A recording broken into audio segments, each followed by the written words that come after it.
Anderson. Thank you for joining me today. We, as we have been talking about, are going to have in studio with us this first hour Lieutenant Colonel Alan West, and I think you're really going to enjoy the conversation. Yes, I will open up the phones. I'm sure you have a few questions for him, but of course I have a few for him as well. Colonel West, of course, spent 22 years in the military in the United States Army, then later on became a member of Congress and represented the 22nd District in Florida. What brought him to Texas originally was he was the executive director of the National Center for Policy Analysis, and we're so thrilled that he's been able to not only come in here as a guest, but sometimes as a guest host. And now he spends time, first of all, as the head of the Texas Republican Party. But I thought for just a few minutes, for those of you in Dallas, and I think all of you around the country will benefit from the fact that he also is the head of the Hope Center, and he's in studio with us. So Alan West, always great to have you. It's good to be with you, Kerby, and this has been a great day. I got to have breakfast with you at the Hope Center for our Leadership Summit, and now I'm here with you in studio. Well, we're going to get to politics for a minute, but let's talk about the Hope Center. This is something we have promoted at various occasions, but it's worth mentioning again because we have new listeners and others.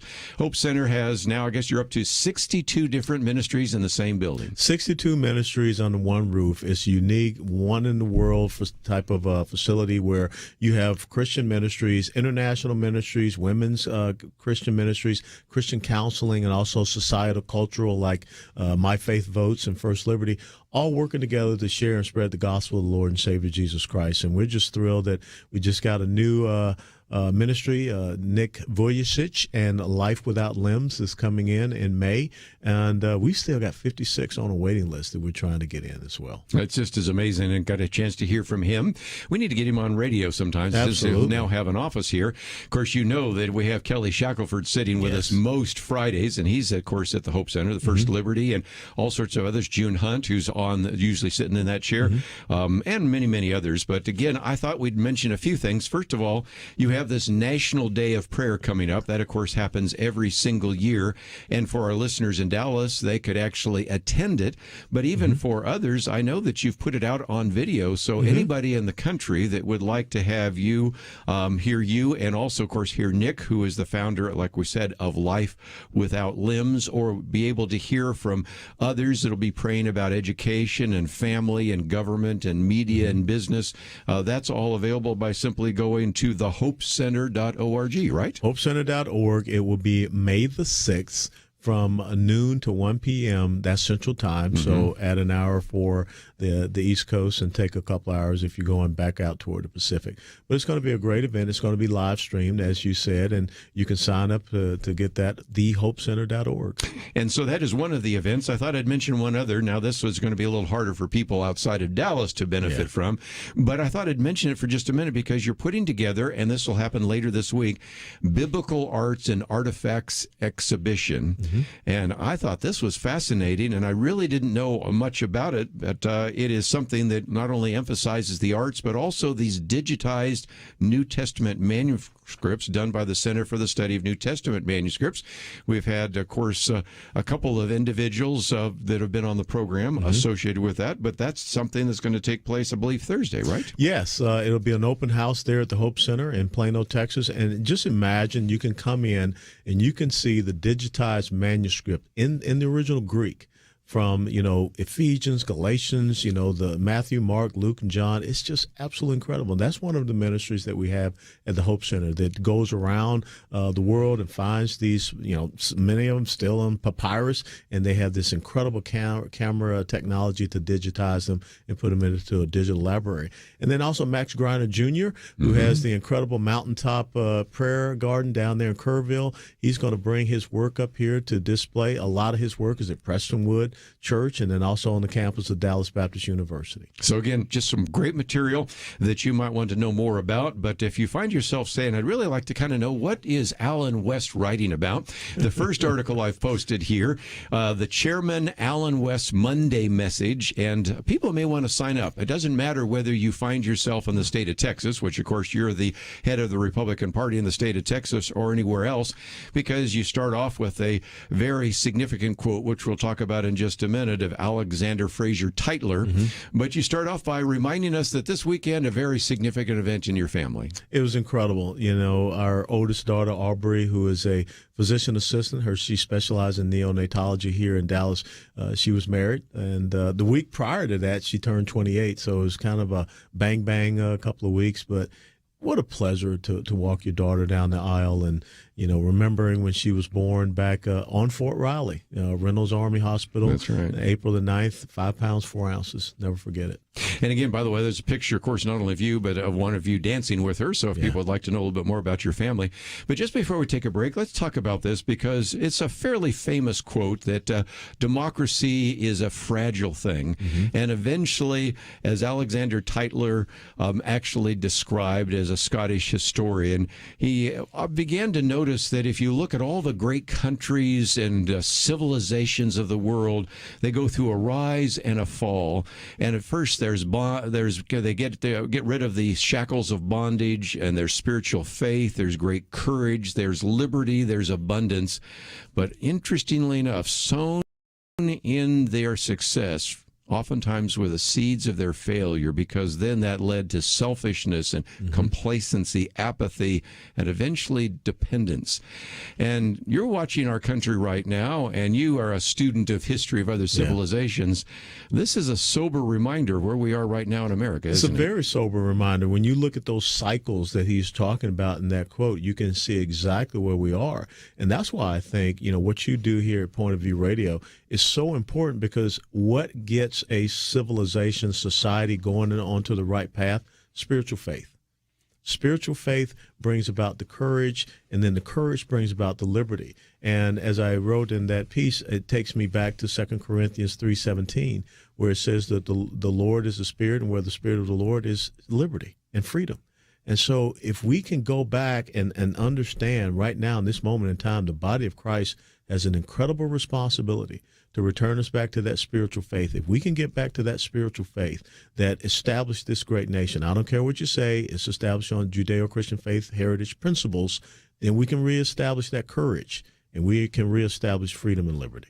You know, one of the questions that was asked of Benjamin Franklin after coming out of the constitutional discussions was, Dr. Franklin, what have you given us? And he said, a republic if you can keep it. And so in some respects, you have a section in there about the fact that we need to be the keepers of the republic. We are. It's an individual responsibility for each and every one of us. And think about what John F. Kennedy said in that inaugural address. Ask not what your country can do for you, which is really what people are doing. Give me this, give me that, I want this. And that's what causes the fiscal, indiscipline of a society, as opposed to, he said, ask what you can do for your country. And that's what Benjamin Franklin said. It's a republic if you can keep it. First of all, you got to understand that we live in a constitutional republic. That's first point. And we don't teach civics very well. Yes. Well, we're going to take a break, and when we come back, got all sorts of questions, some comments by Maxine Waters and some things happening here in the state of Texas.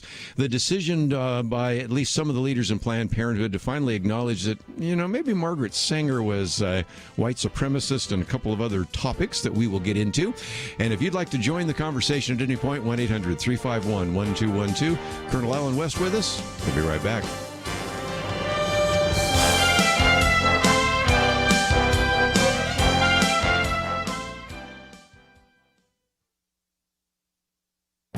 This is Viewpoints with Kerby Anderson. We're headed for another month or two of gun control debate and discussion. The president is moving forward with executive orders concerning ghost guns, arm braces, and red flag laws. However, he has aimed his sights at assault rifles and high-capacity magazines. For the moment, let's look at the rhetoric being employed in an effort to ban or significantly restrict the manufacture, sale, and distribution of semi-automatic rifles.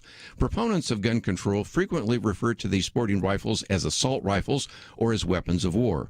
This rhetorical device is used to make them scary to anyone who's never been around guns.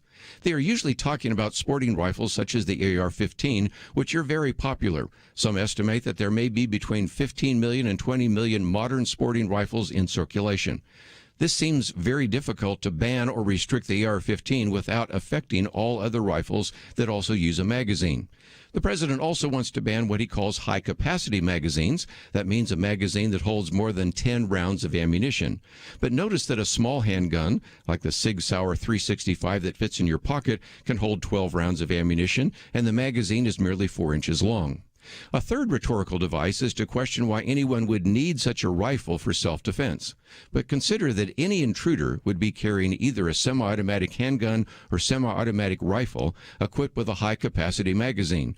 A homeowner would want to have similar firepower and ammunition to counter what would be in the hands of the intruder. Don't let the rhetoric revolving around handguns and rifles prejudice the debate and obscure some obvious issues and concerns. I'm Kerby Anderson, and that's my point of view.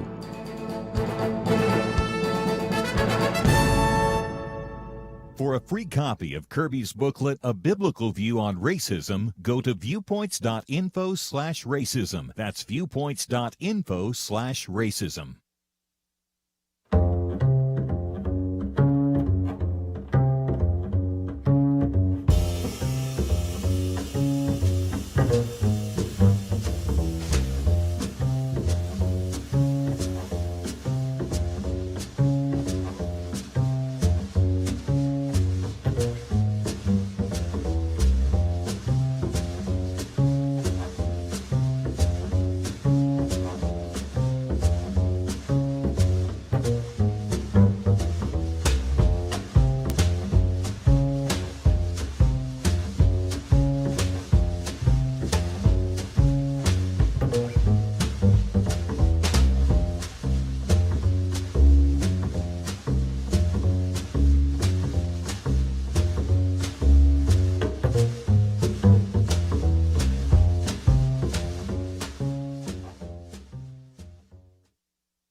You're listening to Point of View, your listener-supported source for truth. Back once again, if you'd like to join the conversation, 1-800-351-1212.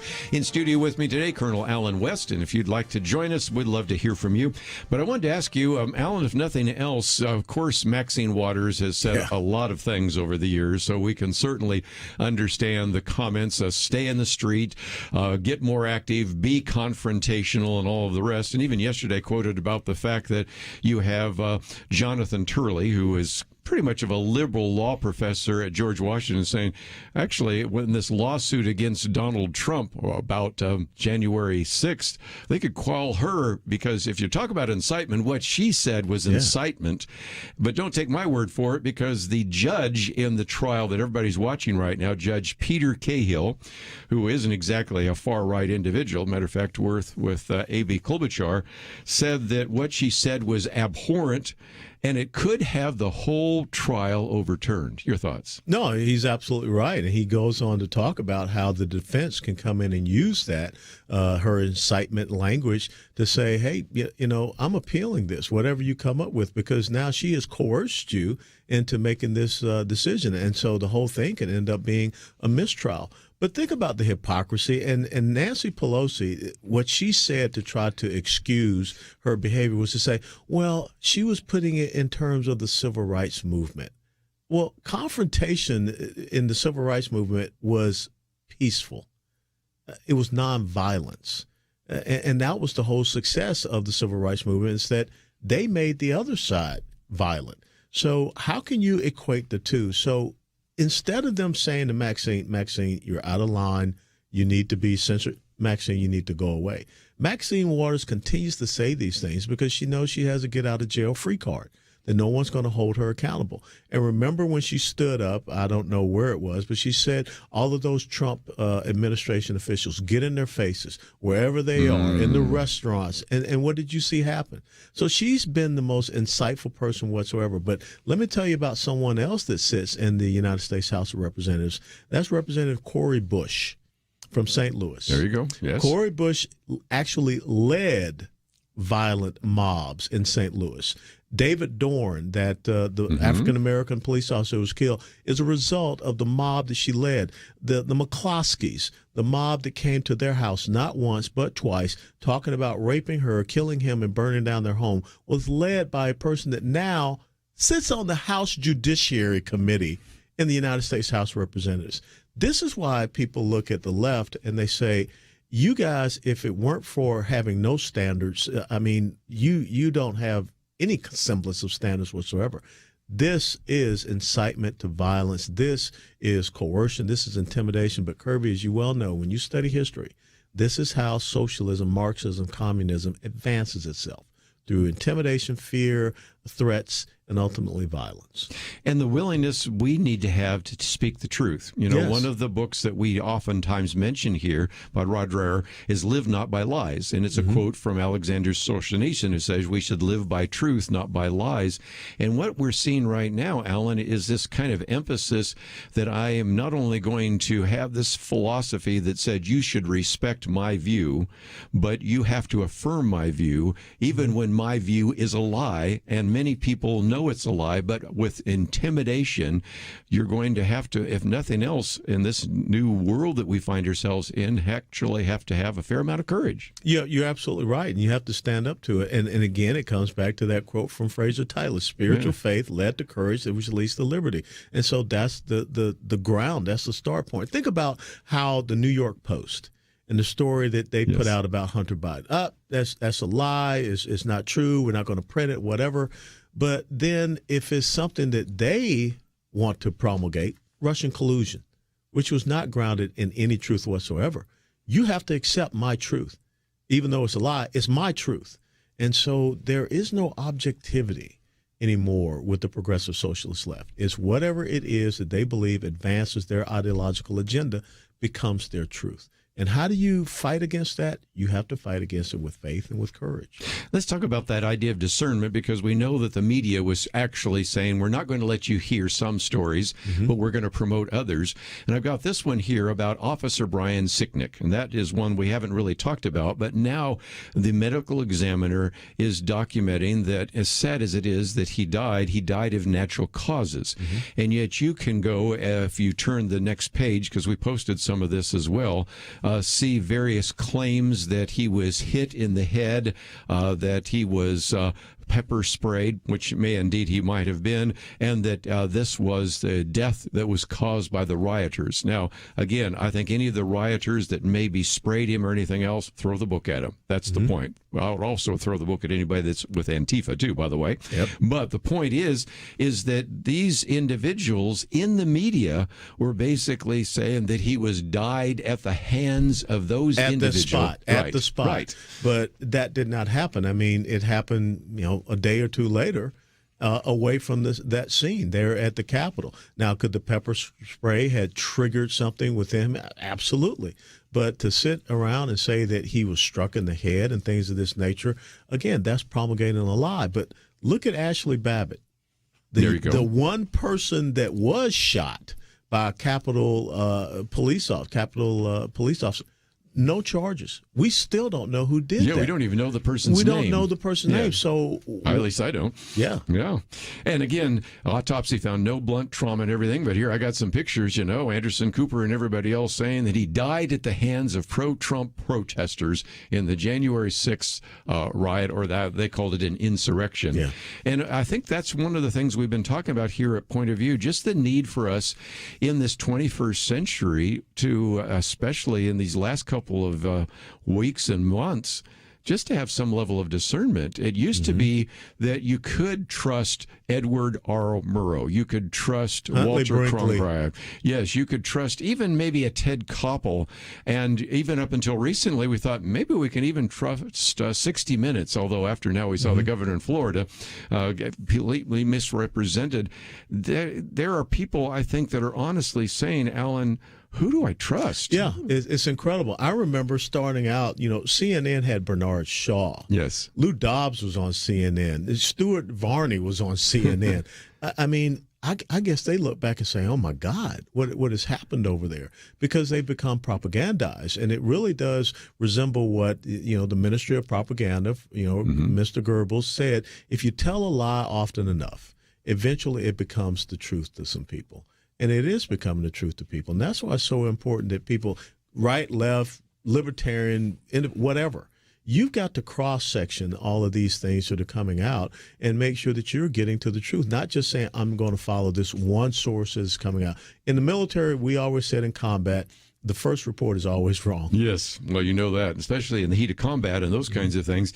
But it is something else, just before we take a break, maybe giving us a sense of hope. One of the things that we're talking about this week on Point of View is there is hope for America, because if nothing else, you're starting to see this backlash. We haven't even talked about the election laws in the state of Georgia, and since you grew up in Georgia, I want to get that in just a minute. But here's one from Glenn Greenwald. Whether it's Glenn Greenwald, or I just mentioned Jonathan Turley, or you can take Alan Dershowitz, or we have various feminists and others, they're all basically saying the same kind of things that Kerby Anderson and Alan West are saying, because they've said the left has just gone absolutely crazy, and we certainly do not feel any affinity as liberals with some of the people that have become crazy on the left. Well, there's a difference between progressive socialism and classical liberalism. Yes. Classical liberalism is today's constitutional conservatism. It's about individual rights, freedoms, liberties, and sovereignty. And these folks today, the left today, they are more Marxist than anything else. And so when you look at people like Dershowitz and Turley, they are seeing the effects on the rule of law, and they stand up for the rule of law. When you're a feminist and you've been talking about women's rights, and all of a sudden a gender dysphoric biological male, the NCAA is now saying that they can compete. So what happens with Title IX? But the amazing thing is that they are driving people away from them. You go down to the Rio Grande Valley. It ain't about Republican and Democrat in Rio Grande Valley right now in Texas. It's about, we don't want open borders. We want to be safe. We want to be secure. There is an openly gay mayor of Del Rio, and he is screaming bloody murder about the fact that the borders are open. Yes. And so here we are. We should open the schools and close the border, but we're doing just the opposite. So, and we can teach the illegal immigrant kids, but we can't teach our own kids. And we got to be worried about COVID-19, but we don't even test for people that are crossing the border right now. Or if we know, we release them. Yes. Like they did in Brownsville. Well, we've already covered quite a bit. And if you'd like to join the conversation, 1-800-351-1212. But having grown up in Georgia, I've got to get some comments here. We have a lot of listeners in Georgia that just cannot believe what has unfolded there from some of these corporations, whether it's Coca-Cola, whether it's Delta, whether it's Major League Baseball. But you're seeing this right now in the state of Texas. And we had one of the state senators here, Brian Hughes, on the other day talking about his law and how American Airlines and others coming after him. So we're going to take a break. We'll come back and continue our conversation with Alan West right after this. Have you ever met a child that you knew would do great things? Perhaps they displayed remarkable imagination, understanding, a zeal for learning. Now imagine you take that child and instead of fostering their potential with a real education, you feed them nothing but lies. That scenario isn't so far from reality. From a young age, Americans are fed a consistent stream of distorted facts, from the secular indoctrination they receive in many public schools, to the biases presented as fact in many colleges and universities, to the barrage of misinformation from mainstream media, and the lack of moral grounding in our society. It's not that Americans aren't capable of understanding the truth, it's that they aren't exposed to it enough. You can expose more Americans to the truth when you give to Point of View, where listeners receive the facts, perspective, and biblical truth they don't get from society. As long as we have truth, we have hope. Give today at pointofview.net or call 1-800-347-5151. Pointofview.net and 800-347-5151. Point of View will continue after this.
You are listening to Point of View. The opinions expressed on Point of View do not necessarily reflect the views of the management or staff of this station. And now, here again is Kerby Anderson. Back once again, we have in studio with us Colonel Alan West, and he'll be with us for another half hour or so. So I see we have a bank of phone calls kind of coming in right now. We'll get to those in just a minute. But for not only your experience, having grown up in Georgia and certainly understanding some of these issues, having served in Congress, and now dealing with the same thing in the state of Texas, it has been disturbing to see the misinformation about the laws having to do with election integrity in Georgia. And now I'm starting to see these major corporations also coming to places like the state of Texas, because you're dealing with American Airlines, Dell Computers, and a variety of others. And, of course, we've talked about Georgia with Major League Baseball. How about Will Smith moving his movie, not to mention Delta and Coca-Cola? So I'd love to hear some of your comments. Well, you know, I wrote a letter to Will Smith about him pulling his movie Emancipation out of the state of Georgia. Maybe he'll film it in Wisconsin or something like that, and he'll get a lot of stand-in, Caucasians to play like black people they can identify, in a leftist tune. But I just laid it out, help me understand why you're moving this movie out of the state of Georgia. I mean, because, I used to be a legislator. I read it. I don't see anything that you're talking about. So maybe you can help me to understand it. And then when you just look at Coca-Cola or you look at Delta, I would love to be able to get on Delta Airlines without showing a picture ID. As a matter of fact, I think the next time I'm going to fly on Delta, I'm just going to walk onto the plane. As a matter of fact, I'm going to tell them that they should hold the plane 30 minutes later because, they should just extend those hours, the boarding hours, like we extend voting hours. I mean, what's the big difference? But Major League Baseball, which upset me so much, I used to sell Cokes at the old Fulton County Stadium. And I remember when Hank Aaron hit 715 against Al Downing of the L.A. Dodgers. We remember this. This All-Star game was supposed to be a tribute. Yes, it was. And that's the other tragedy of this, isn't it? Yes. Absolutely. So you're going to move this thing away from a city that 70, almost 80% minority, Atlanta, to a place, Denver, Colorado, maybe 8% minority. And, oh, by the way, Colorado has more restrictive voting laws than the law that you are speaking out against in Georgia. So what we see happening, Kerby, are these, is this woke fascist corporate oligarchy that is coming together. And between the social media, platforms, the Googles, the Twitters, and Facebook, and some of these corporations, trying to get us to believe that we are the ones that prescribe your values. And if you don't accept the values that we're prescribing to you, we're not going to provide these services. Well, guess what? We don't have to partake of these services. I mean, the NCAA, just go out there and make sure that we have fair, college football games, baseball games, whatever. But the NCAA coming out and saying that we're not going to have our championship in any state that doesn't recognize transgender athletes, biological males playing with females. Try to move the SEC football championship out of Atlanta, Georgia. Not happening. And see how well that works. Yeah, that's for sure. And again, as you said just a minute ago before we take some phone calls, you look at whether it is various sporting goods stores, Gillette, Target stores. In some cases already, if I'm a corporate leader and I'm looking around and recognizing that in some respects it hasn't worked so well for Dick's Sporting Goods or for Gillette or Target or Harry's Shaving and all these different organizations, why would I think it would be a good idea to alienate half of my audience, maybe even 2/3 of my audience that buy soft drinks, fly airplanes, watch baseball, and those kinds of things, right? Well, Michael Jordan, remember he was famously asked the question, he said, look, Republicans and Democrats buy my shoes, Air Jordans. I'm not going to alienate people. And that's how you should look at it from a business perspective. Well, you're from Georgia, so let's go to Georgia first, then we'll pick out a few from Texas and Alaska and all sorts of other places. But let's go to Larry in Georgia. You're on with Alan West. Hello, Alan. Larry, how are you? I'm pretty good. I'm a little tired. I'm working pretty hard, but other than that, I'm doing okay. How about yourself? Well, you got to keep working because Joe Biden needs your taxes. Don't even. You're going to start cussing, I'll get off the air now. Anyway, Larry, you got a comment real quick before we get to some of the other calls? Well, I think y'all were talking about the election laws and stuff in Georgia and everything. I see where there was a lot of things that were not exactly up to snuff the way they should have been. So, and they had people putting in to prosecute against them with the Supreme Court, and it went to nothing. So, I mean, something's wrong. I mean, it's really wrong. Well, the states have the enumerated power when it comes to, election laws. And when you look at some of the things that happened in Georgia, especially the fact that the Secretary of State that went into a consent decree with Stacey Abrams saying that you don't have to have signature verification on these mail-in, ballots. And mail-in ballots are different from absentee ballots. Absentee balloting is controlled. And so it's those type of things, unconstitutional actions, that are the reasons why Georgia had to correct a lot of the issues that they saw. And tell me, where can you go that you don't have to have a picture ID? Yeah, well, it certainly is the case. Let's, if we can, real quickly get to one of our callers in Texas. Fred, what would you like to add to the conversation today?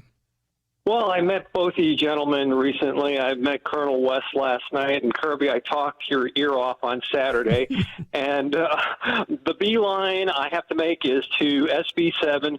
I'm glad I'm redundant on it. I've been telling all my friends, everybody I bump into, write the senators, the state senators, state reps in support of that. And I have prayed for Colonel West last night, so I want to thank you for that opportunity to pray for you, Colonel West. My pleasure. And SB 7 is the Senate side, the election integrity legislation. If I'm correct, I got a lot of numbers going through my head. But we have got to have strong election laws. And again, when you look at HR 1, what they're trying to do at the federal government level, they're trying to usurp the authority of states in executing elections. The federal government has no enumerated power. They don't have this to say that you can't have voter ID law anywhere in the country. You cannot review voter registration rolls. That's completely wrong. Let's, if we can, take a few more phone calls. We'll go up to Alaska this time. No. Elmer, thank you for calling today. Hi. I wonder what Colonel West might have to say about debt in civilization's downfalls, and also what how he feels about the prospect of having the Federal Reserve under the Treasury Department rather than controlled by private banks. Sure. And spending money into the economy through debt. Well, you have an artificial economy right now. When you have the Federal Reserve manipulating the interest rates and printing money and things of that nature, that's not how you have a true free market economic system. But again, when you look at what Alexander Fraser Tytler talked about, he talked about the fact that voters will continue to vote for the people that promise them the most benefits from the public treasury. And that's what you see happening now. And that means an increase of debt. And what he said is that the failure of democracies is that eventually they collapse with loose fiscal policy, and that leads toward a dictatorship. So we are on that path. We're on that cycle. So when you talk about the Federal Reserve, where do you see the first mention ever about centralized banking and a state-controlled centralized bank? That's in the Communist Manifesto by Karl Marx. Yeah. It's just the same as where do you see the first mention of a progressive tax code system, a progressive system that's based upon income? The Communist Manifesto by Karl Marx. So when you really look at some of the fundamental fiscal and taxation policies we have here in the United States of America, guess where it comes from? It comes from Karl Marx. Wow. So we have been on the path toward Marxism since Woodrow Wilson.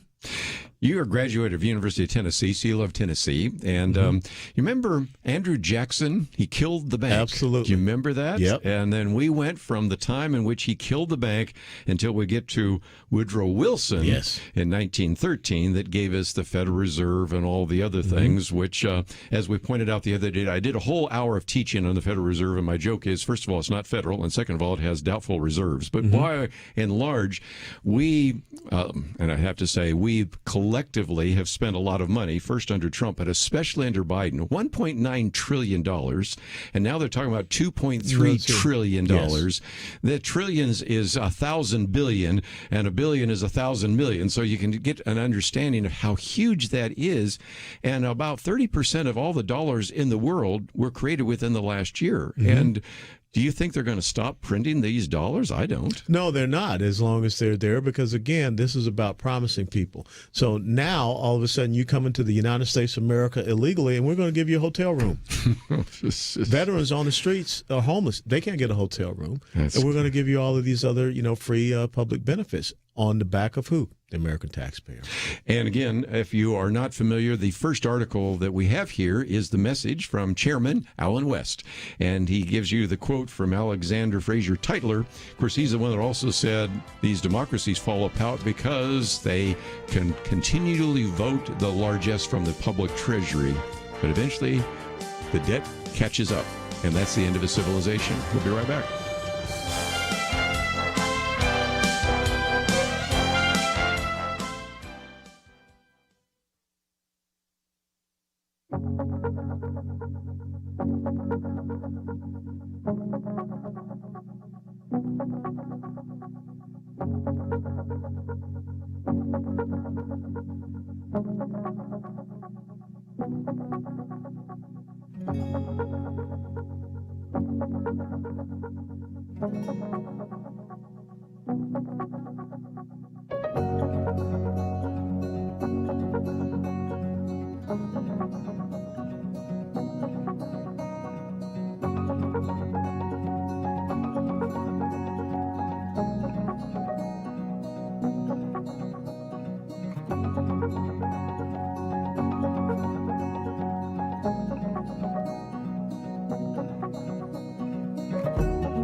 Now, back to Point of View, your listener-supported source for truth. Back once again, let me take, if I can, at least one more phone call. After all, you're the head of the Texas Republican parties. Let's go to the state of Texas, and we will talk to Mike. What would you like to add to our conversation today? Just a second, sir. I'm on speaker right now. I didn't know I was going to get on, but can you hear me okay? We certainly can. Okay, Kirby, great. Thank you, Colonel West, for your great comments and your great leadership. I'm a grad from West Point, 1981, served 11 years in the service. Duty on our country. Yes, thank you. Very good. Thank you for your service. Yes. Well, Thank you, sir. Knowing where we are right now and knowing how any battle has a need for rallying points and rallying flags, I find our side seems to be missing this particular feature of what stirs the hearts of men to perform courageously under fire. The word covenant has come to me in such a strong way, and I really feel that if there was a discussion on the need for a flag that witnesses God's covenant with humanity and his promise through the blood of Christ for ultimate salvation for those that are worthy, I'm just wondering how you all feel about the fact that there's no flag on our side, and the other side seems to be using all the flags for the purpose of spreading, their agenda and the lies that are associated with it. Well, I think that, slowly but surely people are waking up and understanding that they have to have the courage to speak the truth. If you continue to, and this is very Pavlovian, if you continue to reward people because they call you a name and you start to become more reticent and recalcitrant and you start to retreat, you're going to get called a name more and more and more. But I think people are starting to fight through that. And I think the next topic that Kerby and I are going to discuss really shows you that. If we just go on the offense, and you haven't served in the military, you don't win on defense. You only win on offense. And even if you have a successful defense, you got to counterattack to drive the enemy from the battlefield. So I think that's what you're going to start to see, is that people are going to realize that we just can't sit here and take the incoming fire all the time. We got to start returning that. And I think that when you have truth on your side, it just lends you to your faith, and again to your courage to be able to stand up and fight for liberty.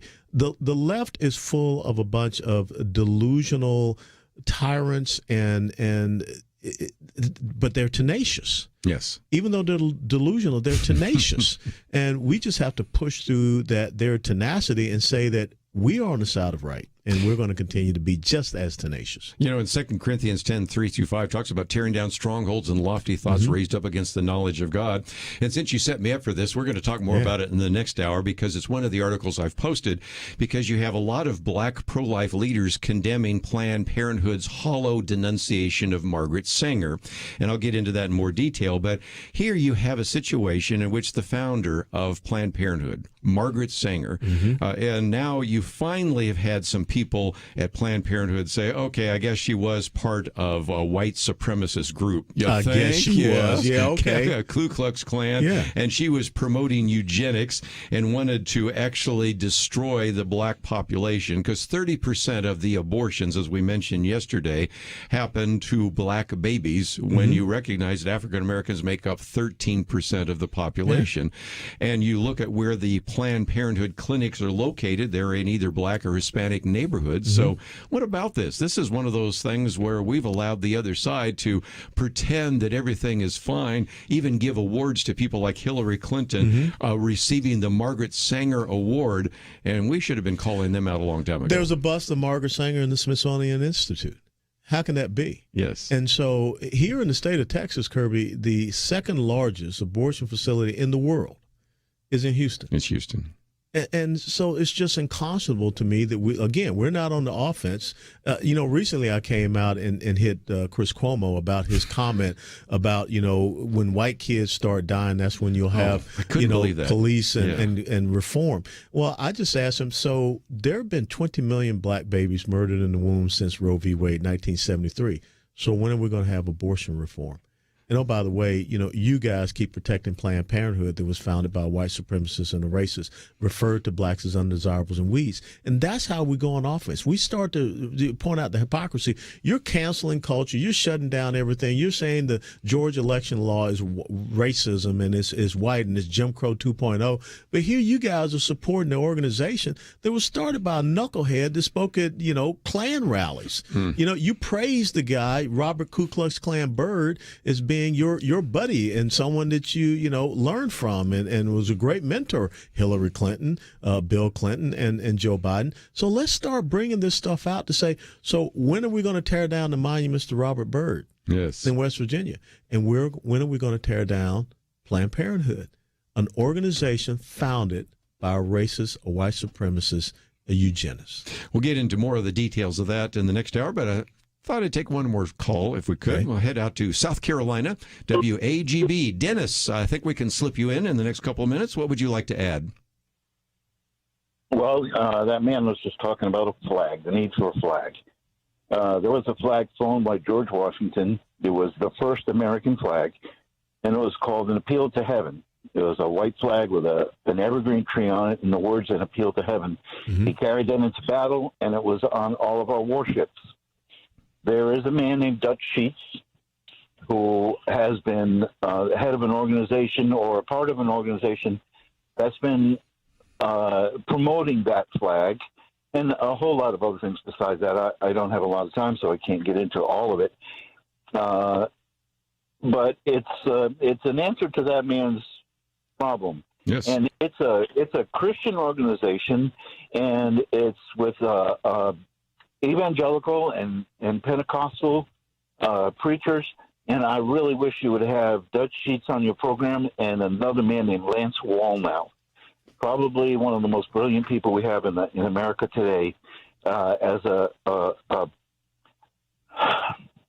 He's in a prophetic ministry. He's all over the place. He's on. Sure. Let me just jump in real quickly because we're almost out of time. By the way, we have Marshall Foster coming in here to talk about America's Covenant and those kinds of things. Here's a booklet on Patriot pastors Black and Robe Patriot Regiment. preachers. Yes. And what would you say in the last few minutes? Because one of the things I've heard you, Alan, talk about is the need for pastors in the pulpit to educate the congregation and encourage them to be good citizens. Well, when you look at H.R. 5 is trying to take that ability away from our pastors to preach from the Word of God, and it's trying to codify by the way of an LGBTQR plus whatever agenda what they can and cannot say. Our pastors have got to stand up. Our pastors have to understand that they should preach the Word of God, and our pastors have to, be the shepherds of their flock. And when you look at what is happening in our country, we need that Black Robe Regiment to stand up once again. And so it's not so much about a flag. It's about our spirit, and it's about our commitment to our fundamental principles and values, understanding that this is a Judeo-Christian faith heritage nation. There is no other nation in the entire history of the world that was founded on the premise that your inalienable rights are endowed to you not by man, not by government, not by king, queen, prince, Dutch, duke, or whatever, Creator God. Life, liberty, pursuit of happiness. That's what we have to stand up for. And again, I go back to Tytler's quote, the turning point in societies is spiritual faith to courage to freedom. That's right. I saw a wonderful video by you a while back in which the president was saying that our rights are not absolute. And you said, no, excuse me, Mr. President. I think our rights are inalienable. Yes. And they weren't given to us by government. They were given to us by God. So if you find yourself saying, I want to see some of these videos by Alan West, or I want to read his pieces, that's our first article we've posted here today on Point of View. And if nothing else, you can contact him as well, have him come and speak. And TexasGOP.org, pull down the chairman's Monday message. You can archive it all the way back to last July. Thank you for giving us an hour. I know you've got another event that you need to go to, so thank you for being with us today. My on honor. Point of View. You're my friend. Let's take a break. We're going to get into some of these other issues. We've just begun, but we need to take a break. We'll be back right after these important messages. Have you ever met a child that you knew would do great things? Perhaps they displayed remarkable imagination, understanding, a zeal for learning. Now imagine you take that child and instead of fostering their potential with a real education, you feed them nothing but lies. That scenario isn't so far from reality. From a young age, Americans are fed a consistent stream of distorted facts, from the secular indoctrination they receive in many public schools, to the biases presented as fact in many colleges and universities, to the barrage of misinformation from mainstream media, and the lack of moral grounding in our society. It's not that Americans aren't capable of understanding the truth, it's that they aren't exposed to it enough. You can expose more Americans to the truth when you give to Point of View, where listeners receive the facts, perspective, and biblical truth they don't get from society. As long as we have truth, we have hope. Give today at pointofview.net or call 1-800-347-5151. Pointofview.net and 800-347-5151. Point of View will continue after this.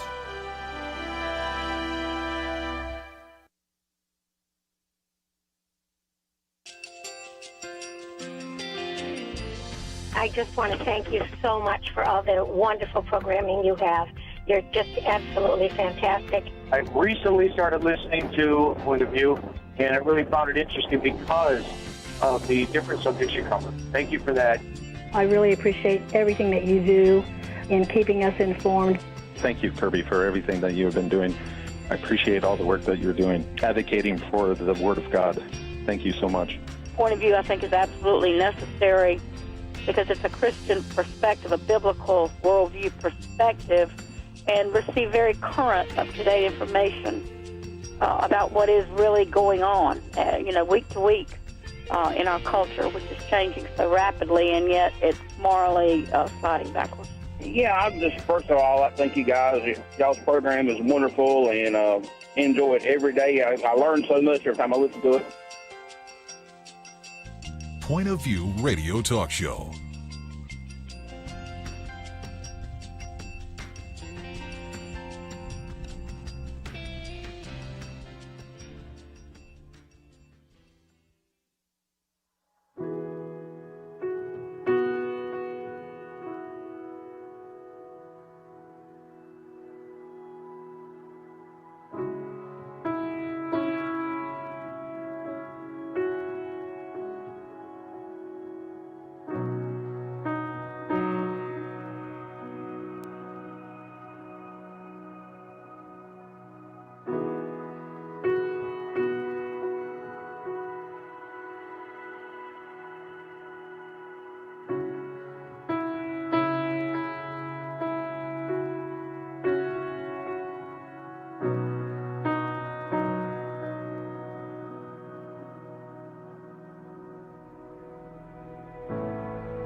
Hi, this is Kerby Anderson. You know, each day we take on the tough issues and provide a biblical perspective to them. The topics we cover are wide-ranging: apologetics, theology, prophecy, creation and evolution, intelligent design, marriage, family, child-rearing, the millennial generation, trends in society, politics, economics, business, religious liberty, the Constitution, public policy, foreign policy, military policy, tensions in the Middle East, abortion, homosexuality, pornography, sexual ethics, media, technology, history, and America's godly heritage. We talk about anything that affects your faith, your family, or your freedom. So don't go anywhere, because Point of View continues right now.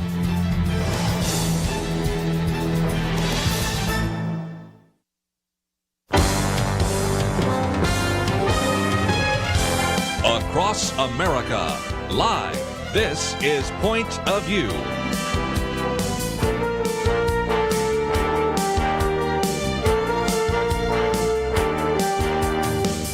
And now, Kerby Anderson.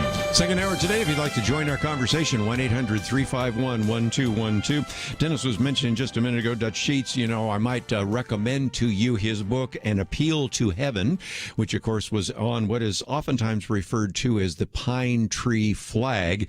And if you find yourself saying, gosh, I certainly need to know more about Christian history, well, that's our plan. I mentioned just a minute ago, we got Marshall Foster coming in, and we'll be talking with him.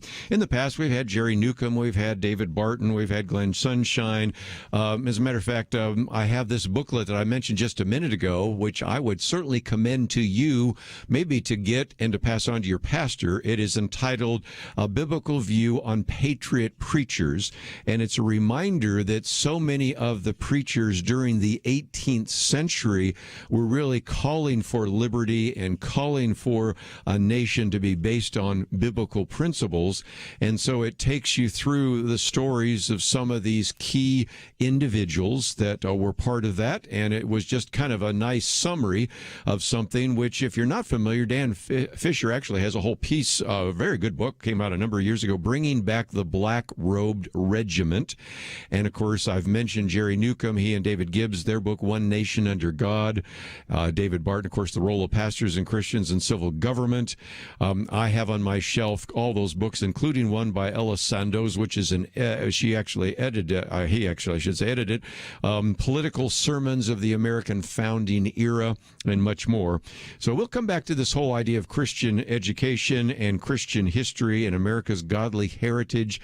But I have at least one call left over from the last hour before we get into some other topics. So let's head out, if we can, to South Carolina, WAGB. And Greg, I think you wanted to add something to our conversation as well.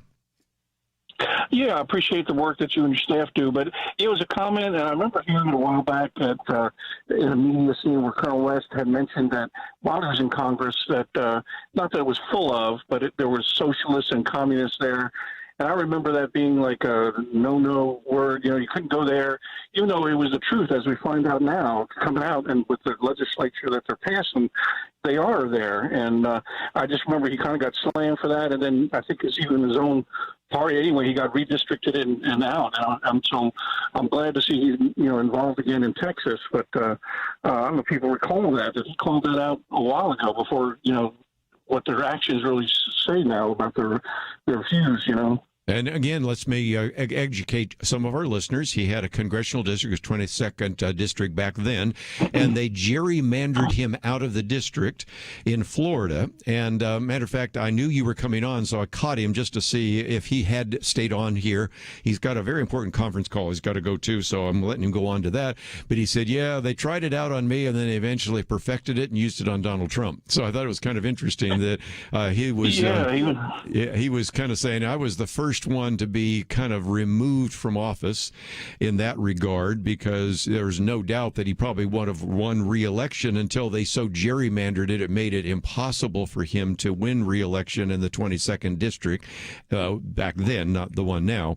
And so as a result, what they did. And so then he came to actually be the executive director of the National Center for Policy Analysis. And so I've had him on the program quite regularly up until this last year, because he's been so busy with not only only what he's doing with the Hope Center, but also with the Texas Republican Party.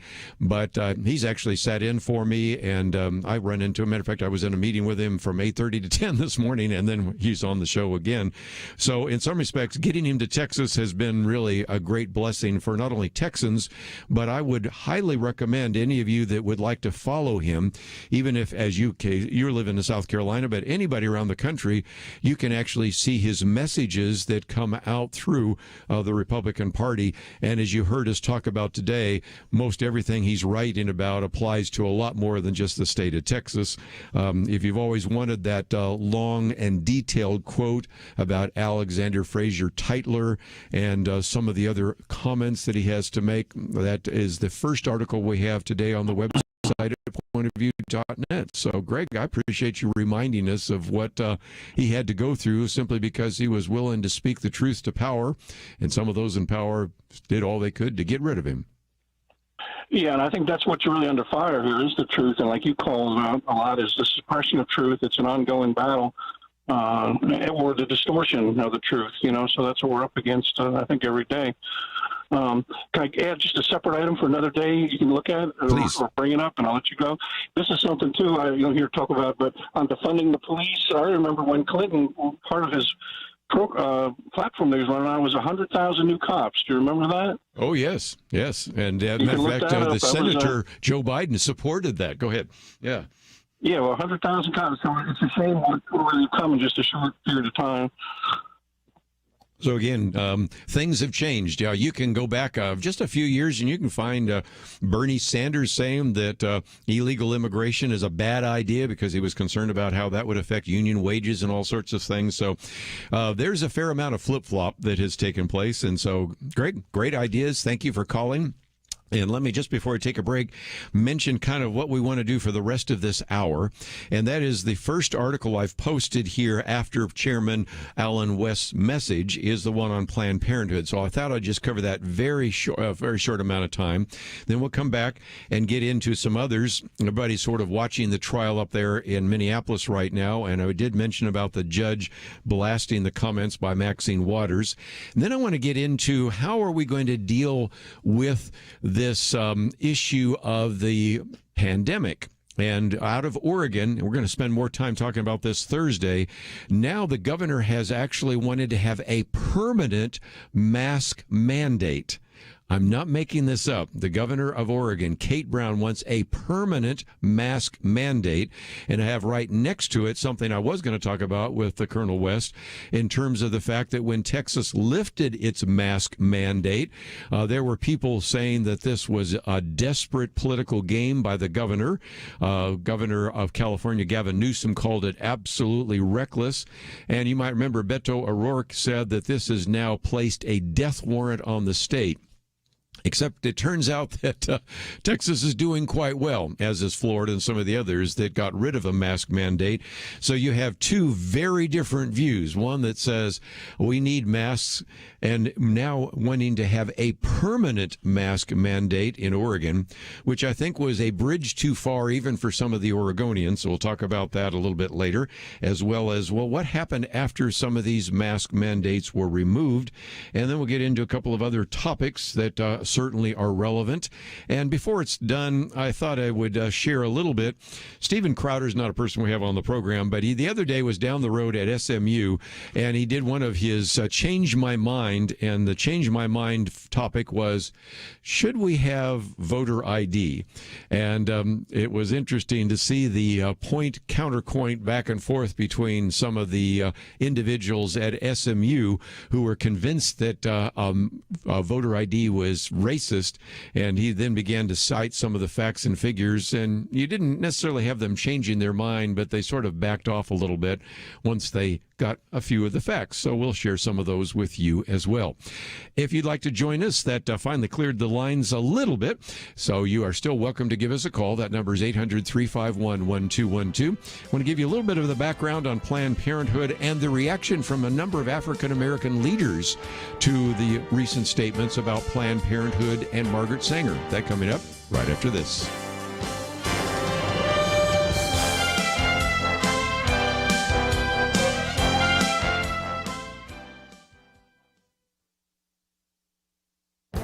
This is Viewpoints with Kerby Anderson. We're headed for another month or two of gun control debate and discussion. The president is moving forward with executive orders concerning ghost guns, arm braces, and red flag laws. However, he has aimed his sights at assault rifles and high-capacity magazines. For the moment, let's look at the rhetoric being employed in an effort to ban or significantly restrict the manufacture, sale, and distribution of semi-automatic rifles. Proponents of gun control frequently refer to these sporting rifles as assault rifles or as weapons of war. This rhetorical device is used to make them scary to anyone who's never been around guns. They are usually talking about sporting rifles such as the AR-15, which are very popular. Some estimate that there may be between 15 million and 20 million modern sporting rifles in circulation. This seems very difficult to ban or restrict the AR-15 without affecting all other rifles that also use a magazine. The president also wants to ban what he calls high-capacity magazines. That means a magazine that holds more than 10 rounds of ammunition. But notice that a small handgun, like the Sig Sauer 365 that fits in your pocket, can hold 12 rounds of ammunition, and the magazine is merely 4 inches long. A third rhetorical device is to question why anyone would need such a rifle for self-defense. But consider that any intruder would be carrying either a semi-automatic handgun or semi-automatic rifle equipped with a high-capacity magazine. A homeowner would want to have similar firepower and ammunition to counter what would be in the hands of the intruder. Don't let the rhetoric revolving around handguns and rifles prejudice the debate and obscure some obvious issues and concerns. I'm Kerby Anderson, and that's my point of view.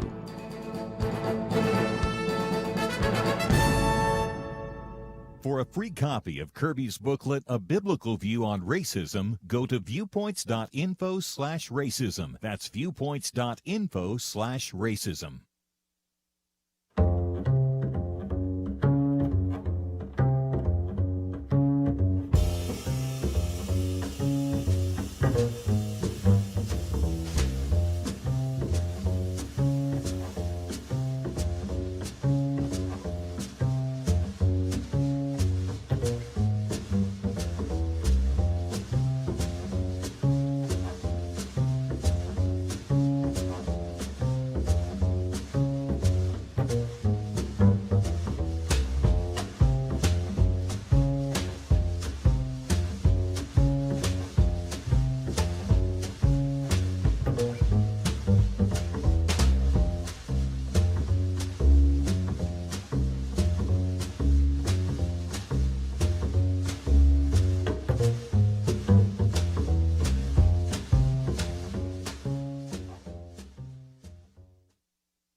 You're listening to Point of View, your listener-supported source for truth. Okay, once again, one of the articles I've posted for you today has the title, Black Pro-Life Leaders Condemn Planned Parenthood's Hollow Denunciation of Margaret Sanger. Now, what are they talking about? Well, over the weekend, you had an editorial, really an op-ed, that was appearing in the New York Times. It was written by the president of Planned Parenthood, who is Alexis McGill Johnson. Now, to understand that, the particular piece talked about the fact that they were troubled by the association of Margaret Sanger with white supremacist groups and eugenics. Okay, it's not like this is new information. And I thought it would be helpful to understand the context, and then I want to talk about some of the comments, because many of these comments came from the vice president of the Human Coalition.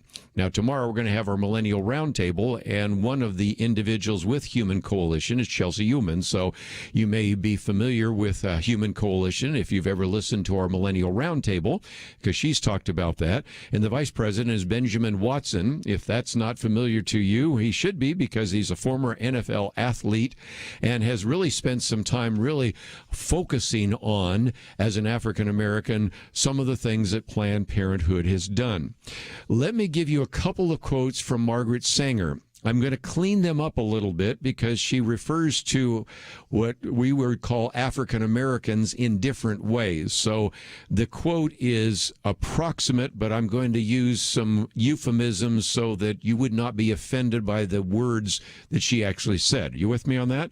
So I don't want anybody to claim later on that's not exactly the way she said it. No, she actually said it in a way that I think is more offensive. First of all, a lot of Planned Parenthood was about birth control and abortion.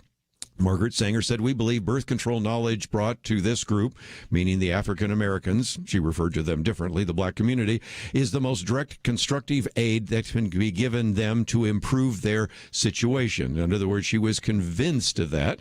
She then said, when colored African Americans, you can get aware of. Anyway, I'm trying to clean up her language a little bit so you're not offended by it. Have great respect for white doctors. They can get closer to their own members and more or less lay their cards on the table. They do not do this with the white people. If we can train these, and she would say black doctors, again, that's not exactly how she said it, at the clinic, we can go through them with enthusiasm and knowledge. I believe they'll have far-reaching results. And so the theory was we really want to reduce the number of African Americans through birth control and through abortion. And then she even goes on to say we do not want word to go out that we want to exterminate the, I guess I can use the word this time, Negro population, and the minister is the man who can straighten out the idea if it ever occurs to any of their more rebellious members. Well, those are just a few of the quotes from her book, and how you could possibly even think that this was an issue, not an issue, I do not know.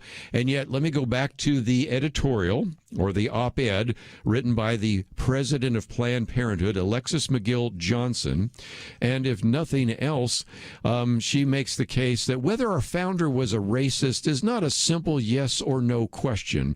Our reckoning is understanding her full legacy and its impact. Our reckoning is the work that comes next. And so there's just a complete unwillingness, even when they're, if you will, trying to distance themselves from Margaret Sanger, not to do so.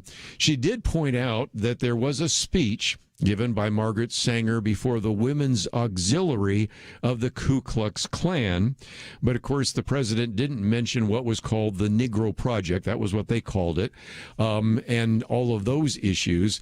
And if you've ever watched any of the Dinesh D'Souza movies, matter of fact, last time he was in studio, I pointed out the fact that one of the most gripping scenes is where he's talking about Margaret Sanger. You hear her speaking, and this is a reconstruction of the original, obviously, in which the camera pulls back, and you realize as she's speaking that she's speaking to the Women's Auxiliary of the Ku Klux Klan. So with all that as background, I thought it was encouraging, and that's why I wanted you to have access to this article, that Benjamin Watson, former NFL athlete, vice president of the Human Coalition, talked about what he called the hollow denunciation of Margaret Sanger. Here's just two of his quotes, and then we'll move on to some other topics. Whether they personally identify with Sanger's ideology or not, he says, they continue to carry out her mission by serving as the leading executioner of our children. Benjamin Watson goes on to say, the same Sanger who claimed to disavow would applaud their efforts and results as a disproportionate number of black children of Planned Parenthood's abortion clinics. As a matter of fact, he goes on to say, acknowledging a racist history does not absolve them of the blood on their hands as they continue to take full advantage of victims of racism that they decry. So if nothing else, just wanted you to know that that is an article we've posted here today. I am virtually certain that Chelsea will want to say something about that tomorrow, and if not, you can certainly bring it up. And I've got one other leftover phone call, so let me take that one real quickly. We'll go to Dave in Texas before we get to our next topic. So in Texas, Dave, thank you for joining us today here on Point of View. Yes, sir. I listen to you at 91.9, and I give them $110 every month to support their ministry. Thank you. And last time I heard you talk about the Black Road Regiment was it's been over 3 years, and I just had my COVID first shot, and I was taking a nap after it. I had it this morning, and I caught part of that. But I go, finally, they're doing that. One other thing you need to add to it, and Kerby, you got a big ministry that covers a lot of our nation. And the 1954 Johnson Amendment, your screener says, well, he didn't know anything about that. But you do, Kerby, because you pay attention to what's going on in the world. And old Johnson snuck that in. You know how they sneak in pork around midnight? Well, that's when he went and snuck that in. And the reason why he did is you had about 5 preachers down there in Houston, and he was a good old boy back in the day. And he almost lost that election because they knew this guy was a rat. And I've heard that preacher, I call him the Paul Harvey, Edwin Young, he says he was one of the most evil men that there ever was. And that's out of Ed Young's mouth. That's a quote. And what he did was their 501(c)(3)s, he says anybody who speaks anything political from the pulpit is going to lose their what that is you all don't pay taxes. And he said you were going to lose that. And there's only been one, to my knowledge, that has lost that. But it sure shut up a whole bunch of preachers. You want to see this nation turn around, sir? Best way to do that is get them preachers to start preaching the truth. And don't be afraid, because you got a bunch of pro bono lawyers. Pro bono, that means they work for free. I know you know what that means, but maybe some of your audience doesn't. And they said, we're just waiting, for somebody to step up that's got standing. Right. Alliance the Defending court. Freedom says they were, matter of fact, they encouraged people to do political messages to see if somebody would bring a suit under the 1954 case. Let me give some history because we're coming to a break. A lot of people might say, okay, what's that all about? Back in 1948, Lyndon Johnson ran in a very hotly contested case, and he actually was running against the governor at that time. That was Coke Stevenson. And as a result, it looked like he was going to lose. Well, interestingly enough, he eventually won by 87 votes. Now, if you want to find one of the best examples of voter fraud, that was it. Because you can even go to one of these precincts where everybody voted in perfect alphabetical order. We know that Landslide Lyndon, who then went on to beat Jack Porter, became the senator. Well, fast forward 6 years in 1954, and as you point out so accurately, he was being pilloried by some pastors and others because there were some various kind of anti-communist groups, not just the pastors. And so he slipped in almost in the dead of night without any kind of debate this requirement that anyone that has a 501(c)(3) organization cannot address political issues. His primary target were some of the anti-communist groups, but the secondary group were the pastors as well. And so that has always been sort of a threat over the heads of some of the pastors. As you point out, nobody's ever really been prosecuted under that. It's, I think, become a very convenient excuse for why pastors say, well, I can't really talk to political issues because I'll lose my tax-exempt status. No, that's not the case. And, of course, some of the things that have happened under the Trump administration kind of tried to make that null and void. But we need pastors in the pulpit speaking truth. We all need to be speaking truth, and we'll come back and talk about some of these other issues right after these important messages. Have you ever met a child that you knew would do great things? Perhaps they displayed remarkable imagination, understanding, a zeal for learning. Now imagine you take that child and instead of fostering their potential with a real education, you feed them nothing but lies. That scenario isn't so far from reality. From a young age, Americans are fed a consistent stream of distorted facts, from the secular indoctrination they receive in many public schools, to the biases presented as fact in many colleges and universities, to the barrage of misinformation from mainstream media, and the lack of moral grounding in our society. It's not that Americans aren't capable of understanding the truth, it's that they aren't exposed to it enough. You can expose more Americans to the truth when you give to Point of View, where listeners receive the facts, perspective, and biblical truth they don't get from society. As long as we have truth, we have hope. Give today at pointofview.net or call 1-800-347-5151. Pointofview.net and 800-347-5151. Point of View will continue after this.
You are listening to Point of View. The opinions expressed on Point of View do not necessarily reflect the views of the management or staff of this station.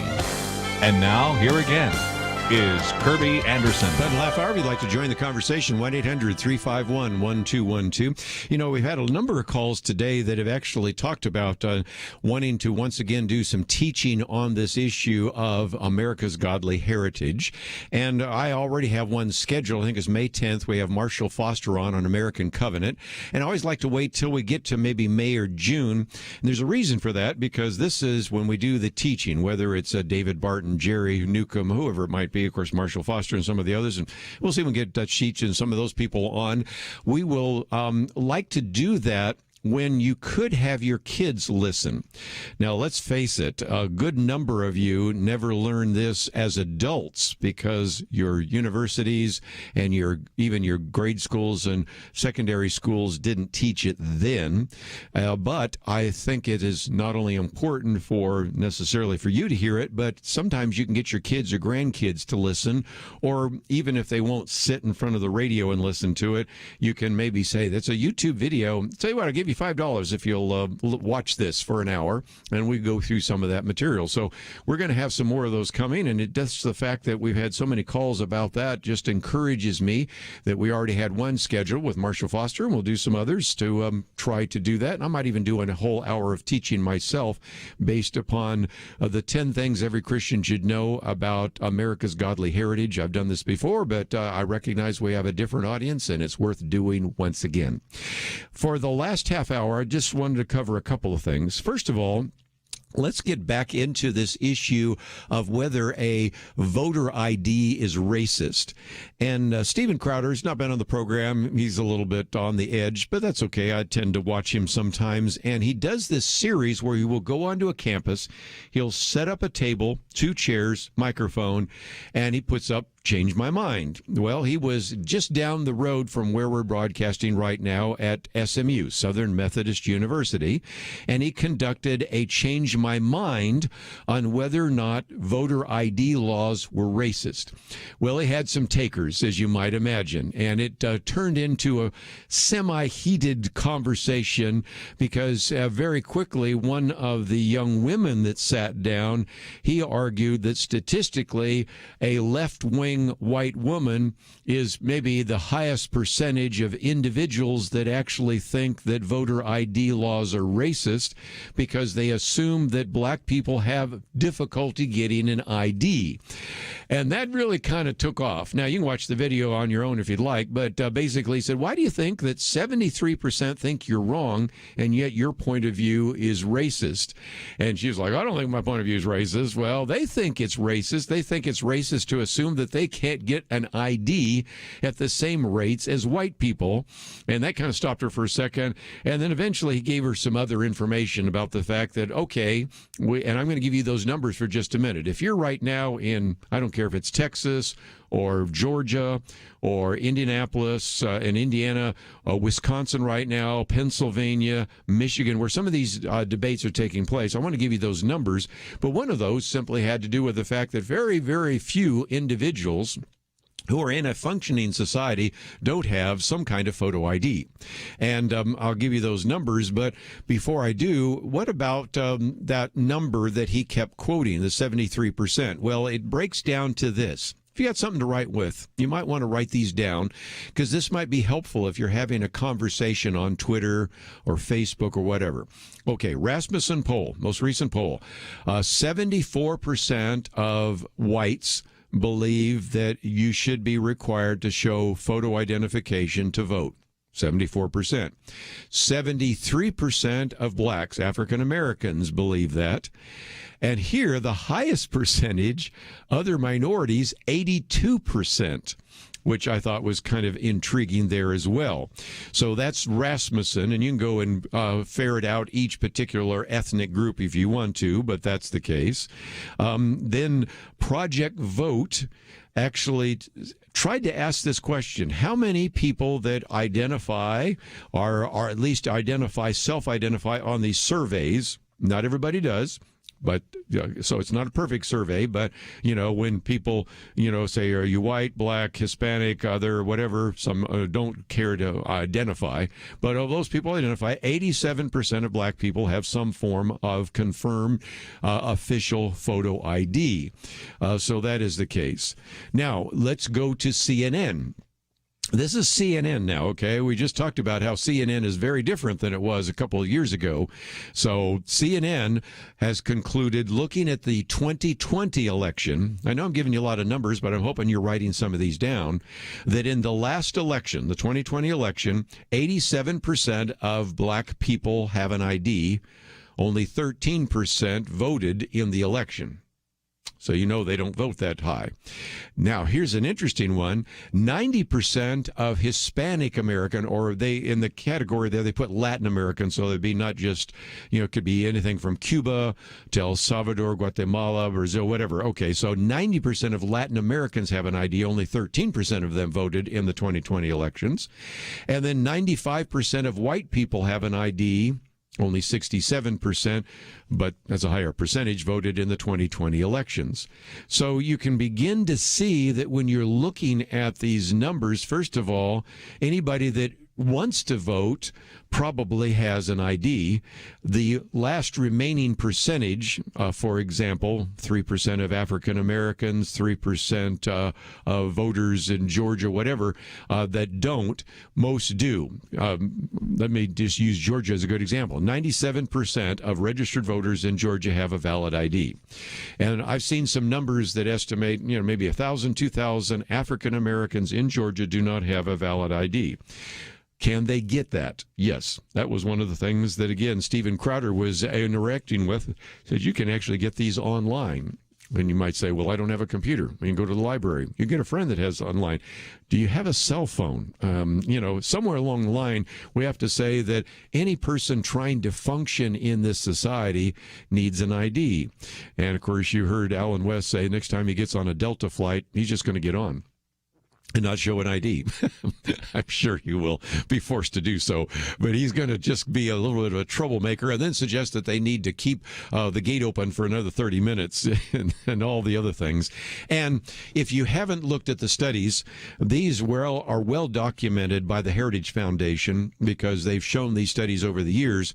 They have found that the voter ID laws have actually been shown to increase turnout in states that recommend them. And the two examples they use are Georgia and Indiana. I mean, back when they required voter ID for the first time for the Georgia laws, that actually increased. Same thing for Indiana.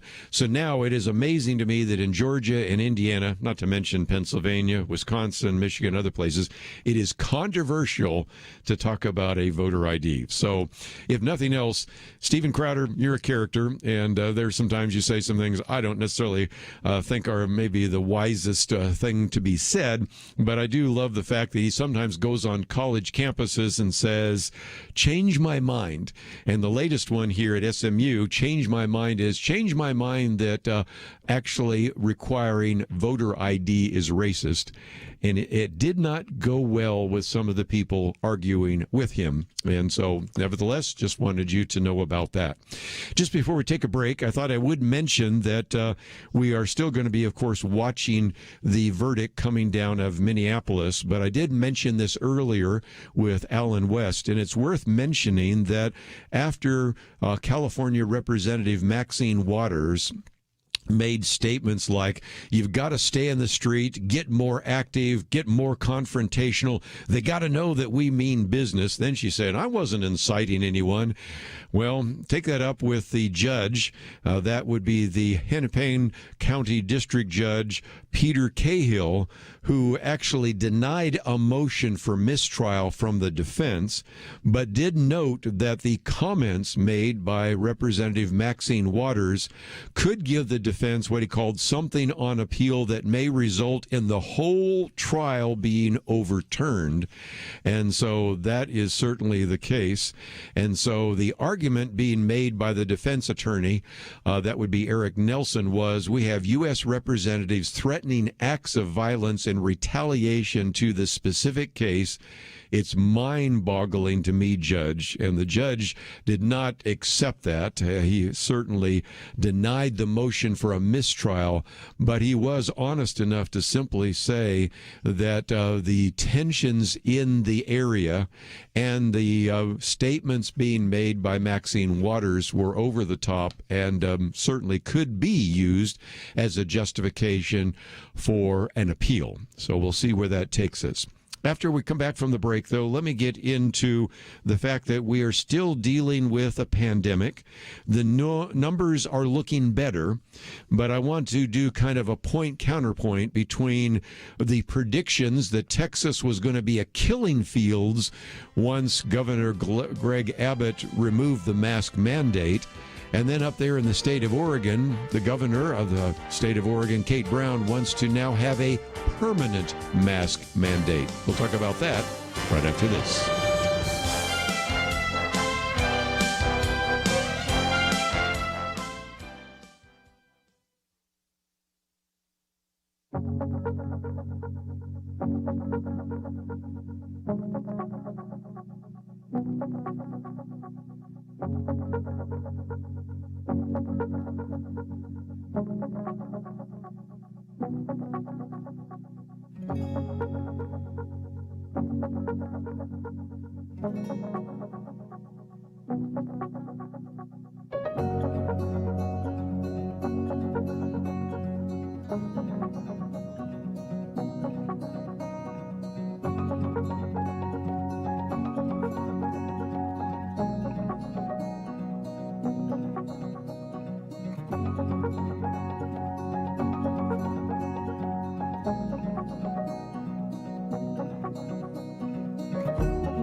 Now, back to Point of View, your listener-supported source for truth. Back for just a few more minutes. Let me just mention that a verdict has been reached in the trial out of Minneapolis, so we will certainly probably talk about that tomorrow.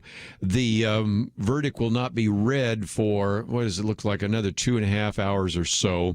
So we will obviously have some opportunity to address that tomorrow, but not today.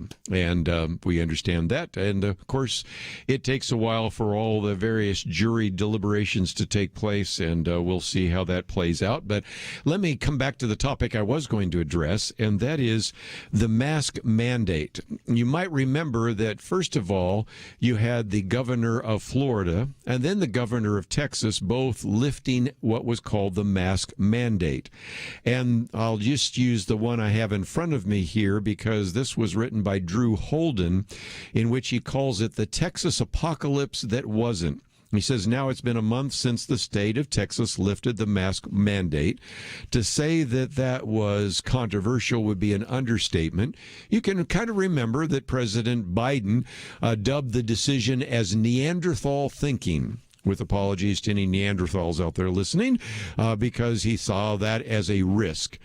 Julian Castro, who was the former mayor of San Antonio, referred to it as desperate political games from Governor Abbott. The California governor, Gavin Newsom, said it was absolutely reckless. And the former member of Congress and then Senate candidate Beto O'Rourke actually repeatedly called the measure a death warrant on the state. And, of course, you can then talk about how the media covered it. They talked about, and here's some of the quotes, scared hospital employees, troubled retail workers, concerned man-on-the-street Texans, and a variety of others. And, of course, CNN got straight to the point. What's behind Texas governor's Neanderthal thinking and all the rest? Well, you can look at the 7-day average for Texas in early April, less than half of what it was when the policy was announced in March, and all sorts of predictions of a apocalypse or a cataclysm simply did not materialize. What happened was kind of interesting because you had some of these states that had very significant lockdowns, and I'm looking at you up there in Michigan and the state of New York and some of these others where it went the other direction. And even Anthony Fauci said, I can't quite predict this, but there has been such a belief that masks are everything. And I have to remind you that this time last year, I was actually doing a program trying to, if I could, counter some of the statements being made by, again, Anthony Fauci and the Surgeon General Jerome Adams that masks aren't really necessary. And they were even advising the public not to wear masks. And we actually did part of a program where I had Dr. Jay Richards on here just to talk about at least some of the documented evidence of the efficacy of masks. And we sort of wondered at the time, are they doing that, since the Surgeon General sort of alluded to that, because they were afraid that if everybody bought a mask, there wouldn't be enough of those for individuals in hospitals and healthcare workers, which turned out to be the case. So we've gone from a time where just a little over a year ago, now about 13 months ago, people were being told not to wear a mask, to now, if you don't wear a mask, you're going to kill somebody. And so fast forward now to what is unfolding here yesterday in Oregon. I've posted this article if you'd like to see it, and it, I think, illustrates again one of the other very significant concerns. Thousands of Oregonians are criticizing the proposal to make the state's mask mandate permanent. The governor of Oregon, Kate Brown's health department has proposed a permanent masking rule as the current regulations are set to expire next month. The report so far has resulted in a record number of public comments, 5 times more comments than the previous record holder. And so the Oregon Occupational Safety and Health Division, led by the administrator Michael Wood, has received, I think we see already 5,000 comments on this proposed rule. The majority of the comments, he said, were simply hostile to the entire notion of COVID-19 restrictions. The vast majority of comments were in the context, you never needed to do anything. So that's one of the ways in which they can say, see, these people aren't even dealing with the science. But nevertheless, they floated the proposal to keep masking requirements in place until no longer necessary to address the effects of pandemic in the workplace. And as I've shared with you before, there is pretty good evidence that we're always going to have some kind of virus, maybe even the COVID-19 virus. Will never be able to give you a risk-free environment. At best, I think we're going to have to mitigate the various risks. I don't know that we would ever eliminate them. And so the question really begins to be, given the fact that we'll probably always have those risks, and if you haven't had a chance to see or hear the counterpoint between Anthony Fauci, for example, and some of the Republican members in the House the other day on when would we actually be able to get back to life as normal or without masks, without these regulations, you were getting nothing that had any level of specificity at all. And so, again, this particular article reminds us that we have at least a dozen states that have removed the mask mandates. And you, if you live in those states, know that.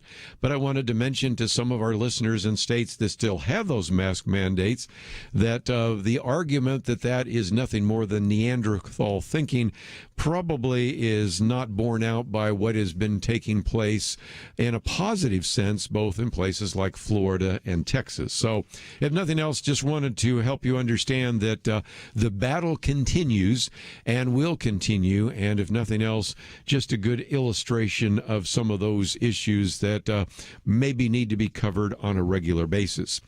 Just before we end, let me mention one more, and that is I did talk about this with Alan West. We do now have very good evidence that the officer who, after the riots that took place on January 6th, Brian Sicknick, died of natural causes. And that comes from the medical examiner. And it is one that basically argues that the original arguments that the strokes that he faced and the blood clot and all of the rest was because of the riots. Of course, we'll never know all of that as well.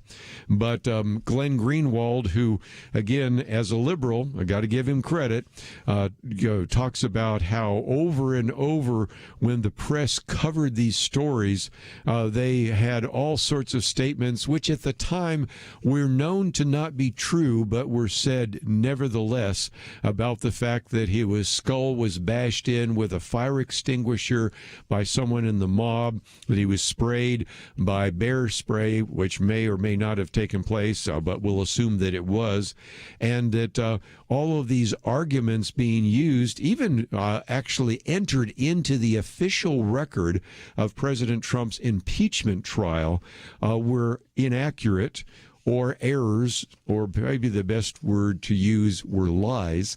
And so even Glenn Greenwald, a liberal writing at Substack, has been trying to call out his fellow media practitioners for the irresponsible way in which they've covered one story after another.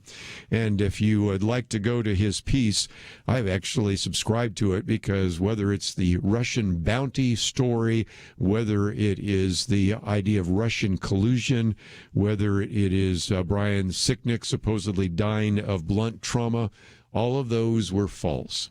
We're going to tell you the truth, and I hope you'll tune to us every day to try to speak the truth to you, even sometimes when it isn't necessarily pleasant to hear.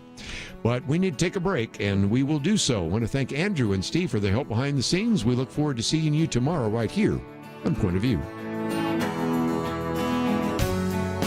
Have you ever met a child that you knew would do great things? Perhaps they displayed remarkable imagination, understanding, a zeal for learning. Now imagine you take that child and instead of fostering their potential with a real education, you feed them nothing but lies. That scenario isn't so far from reality. From a young age, Americans are fed a consistent stream of distorted facts, from the secular indoctrination they receive in many public schools, to the biases presented as fact in many colleges and universities, to the barrage of misinformation from mainstream media, and the lack of moral grounding in our society. It's not that Americans aren't capable of understanding the truth, it's that they aren't exposed to it enough. You can expose more Americans to the truth when you give to Point of View, where listeners receive the facts, perspective, and biblical truth they don't get from society. As long as we have truth, we have hope. Give today at pointofview.net or call 1-800-347-5151. Pointofview.net and 800-347-5151. Point of View is produced by Point of View Ministries.